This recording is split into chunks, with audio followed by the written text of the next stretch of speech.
Welcome back, everybody. So glad you could be with me here today. Walter here at the Workbench. I hope you're having a good day. Another hot one here up in the North Woods.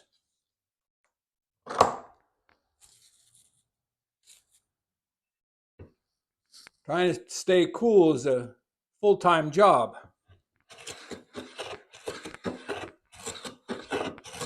So I got a couple things on my mind today.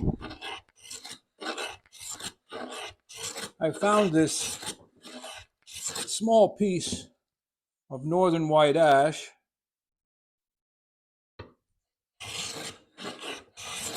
And I thought I'd clean it up and see what's underneath the rough sawmill marks.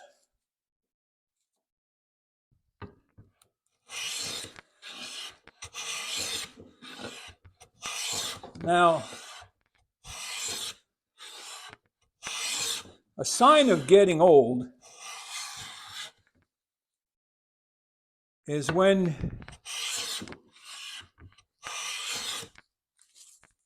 you remember times that were different. Not saying better, not saying worse, different. So, when I grew up, as a teenager, I worked in the hardware store, and people were always coming in for parts to fix things.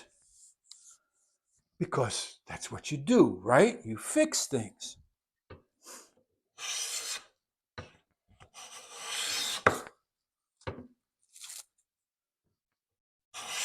We're living in an age now,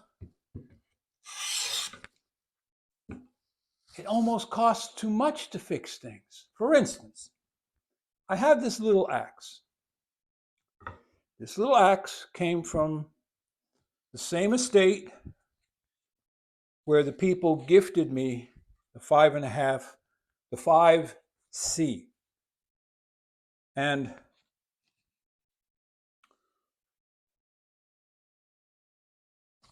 this looks like it either was used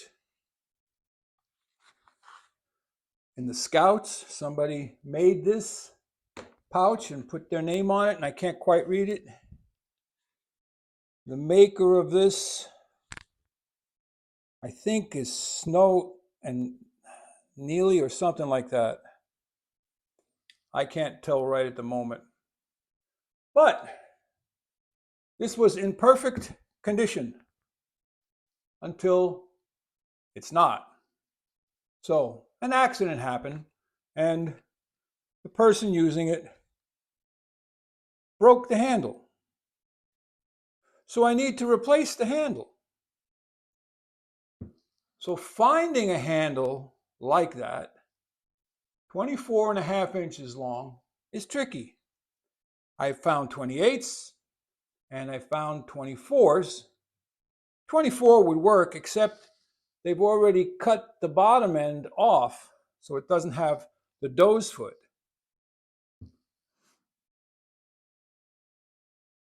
So I said, okay, what if I buy that one? How much does it cost? $40 plus shipping and sales tax. All right.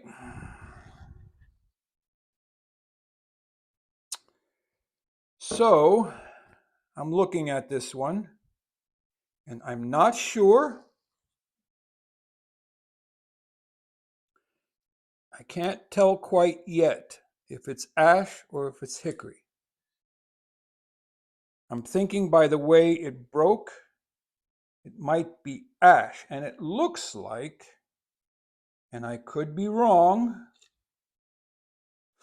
but it looks like the bend was steam bent.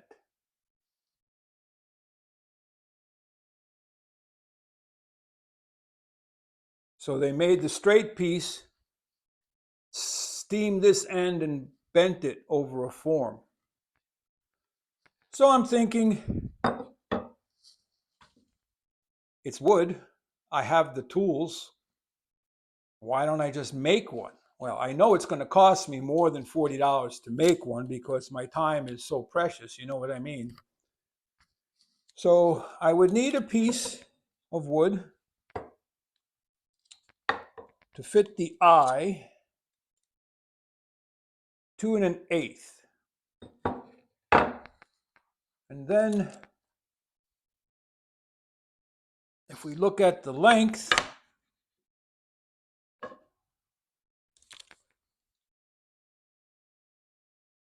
it's about 2 1/4 here.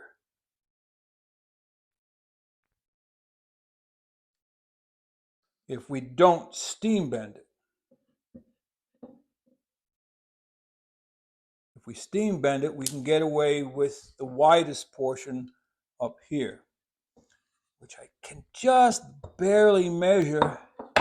There's still a bit of round there. About 2 1/8, maybe a little more. So I don't know. I don't have any hickory, but I do have ash. It's thick, but I have saws.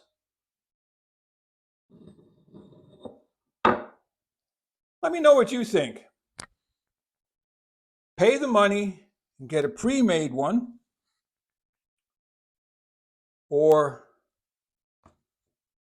try and make one, which would probably take, a concentrated afternoon to do.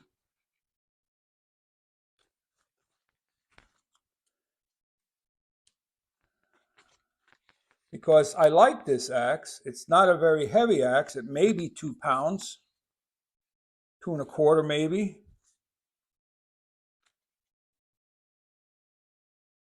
Or I could just sell it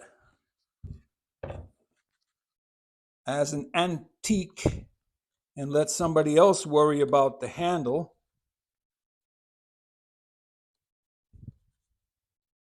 I mean, it's not like I'm going to go out lumberjacking anytime soon.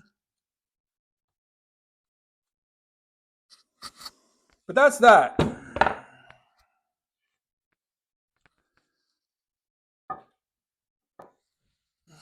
And I don't know if you can see on camera, but I'm barefoot because it's hot and my feet are sweating.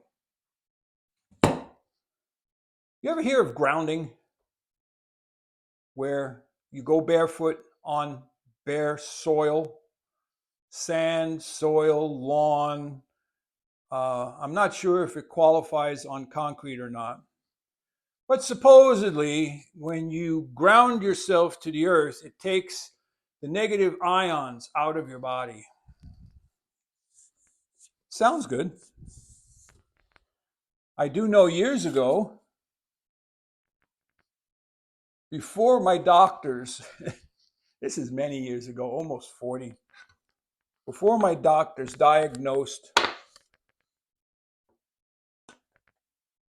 the little skip-de-doo I have in my heart, not a big deal.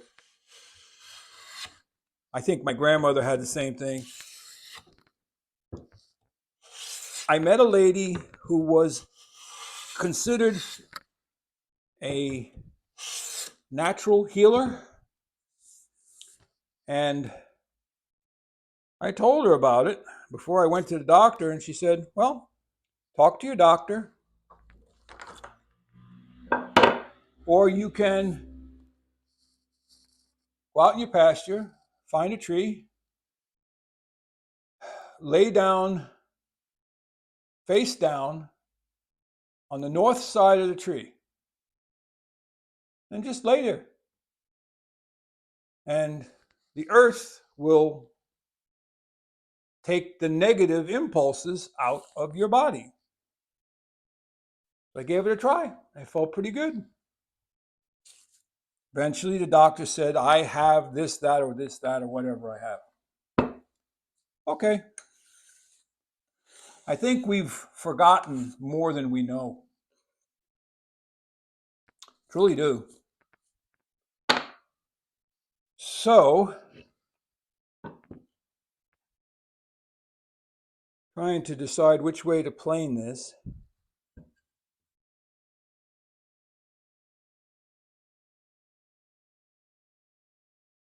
Kind of goes that way. And this is almost perfectly quarter sawn, not quite, just shy off of a quarter. I don't know if you can see that.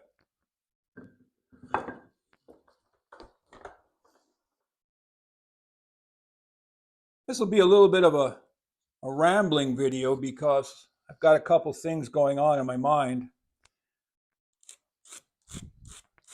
as to what I would have done as a younger person, knowing what I know now. That's the thing. You need to know what somebody our age knows, but be 20 years old or even 30 years old. When it comes to workbenches,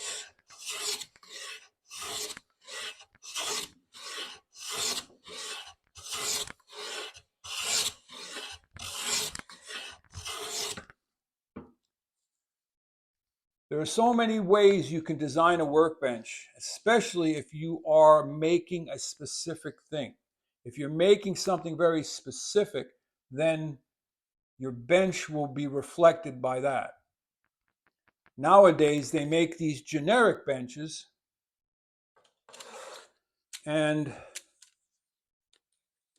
they're supposed to be suitable for most needs. So here we're just shy 23 inches. So if I were making kitchen cabinets,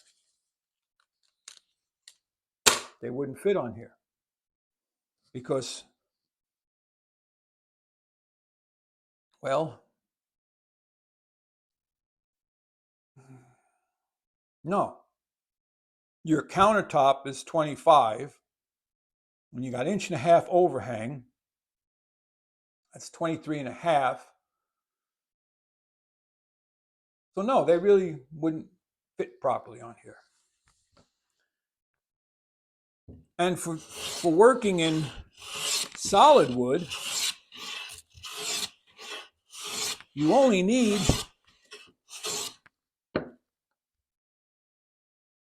maybe 12 inches of bench top. And then you can have a tool well and then a tool holder in the back that gets you closer to the wall so that you can reach things. There's that. And then I was looking at vices. Now you can have a viceless bench where you have no vise. You use holding fixtures.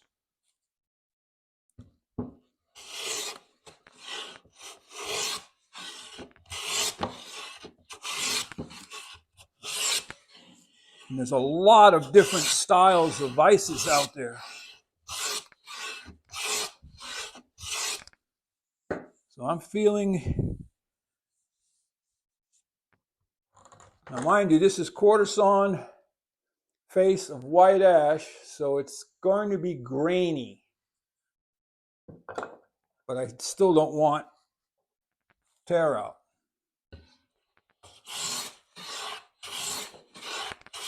That's better.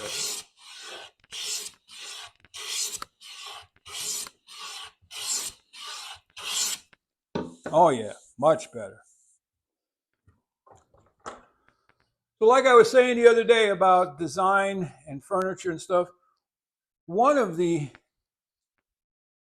looks is vertical grain, clear vertical grain. Okay, see how clear and straight that is?